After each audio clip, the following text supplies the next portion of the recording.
যারা মাজারে সিজদা করে আছে না, মানুষকে সিজদা করে, এরকম আছে? এটা তো ইসলামে জায়েজ নাই। কোন কোরআন হাদিস, কোন মায়ের বেটা একটা কোরআন হাদিস পেশ করতে পারবে না, দেখাতে পারবে না যে মানুষ মানুষকে সিজদা করতে পারে। ইবাদতের সাথে কোন শিরিককে সাব্যস্ত করবেন না, কোন শিরিককে মিলাবেন না এবং কোন বেদাতকে সংযুক্ত করবেন না।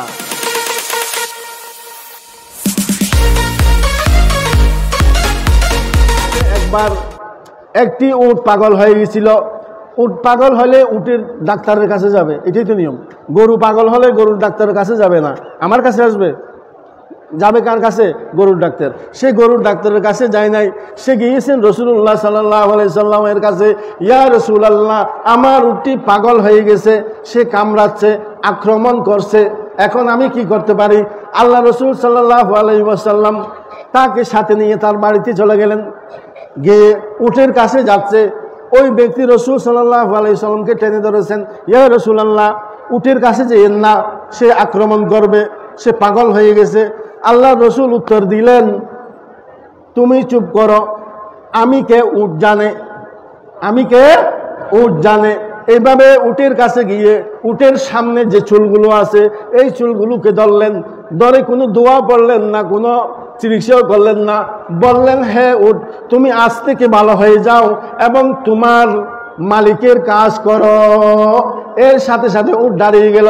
দাঁড়িয়ে উটের সামনের দুই পা আল্লাহর রসুলের সামনে এভাবে বিছিয়ে দিয়ে নিচের মাথাকে রসুলকে সিজদা করেছেন। সবাই বলে সুবহানাল্লাহ। এটা বুখারী শরীফের হাদিস যেটা বললাম। এই সিজদা করার পর ইয়েমন থেকে একজন গভর্নর আসলো, রসুলের দূত ছিল। সে উট সিজদা করার অবস্থা থেকে সে ফট করে রসুলকে সিজদা করে ফেলেছেন। রসুল নিষেধ করেছেন, বারণ করেছেন, তাকে ধরেছেন, তুমি কেন সিজদা করেছ?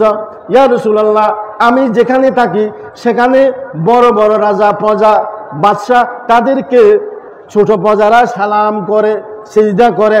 আপনার চেয়ে দুনিয়াতে বড় কে আছে? আমি আপনাকে সিজদা না করে কে করব? আল্লাহর রসুল বললেন, না না, খবরদার, ইসলামের মধ্যে কোনো মানুষকে মানুষ সিজদা করতে পারে না। ইসলাম ধর্মের মধ্যে মানুষকে মানুষ সিজদা করা হারাম, কবরকে সিজদা করা হারাম। শুধু হারাম নয়, শিরিক। আমাদের দেশে এরকম কিছু জায়গা আছে না, যারা মাজারে সিজদা করে, আছে না? মানুষকে সিজদা করে, এরকম আছে? এটা তো ইসলামে জায়েজ নাই।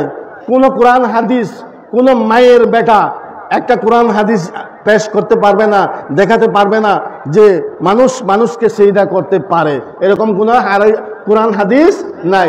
ইসলামী শরীয়তে হারাম হারাম হারাম। আপনারা করেন? আপনারা সিজদা করেন? মানুষকে করবেন? আর যারা করে তারা হলো মুশরিক। তারা কি? মুশরিক।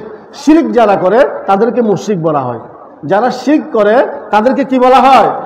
মুশরিক বলা হয়। খবরদার, কোন ইবাদতের সাথে কোন শিরিককে সাব্যস্ত করবেন না, কোন শিরিককে মিলাবেন না এবং কোন বেদাতকে সংযুক্ত করবেন না।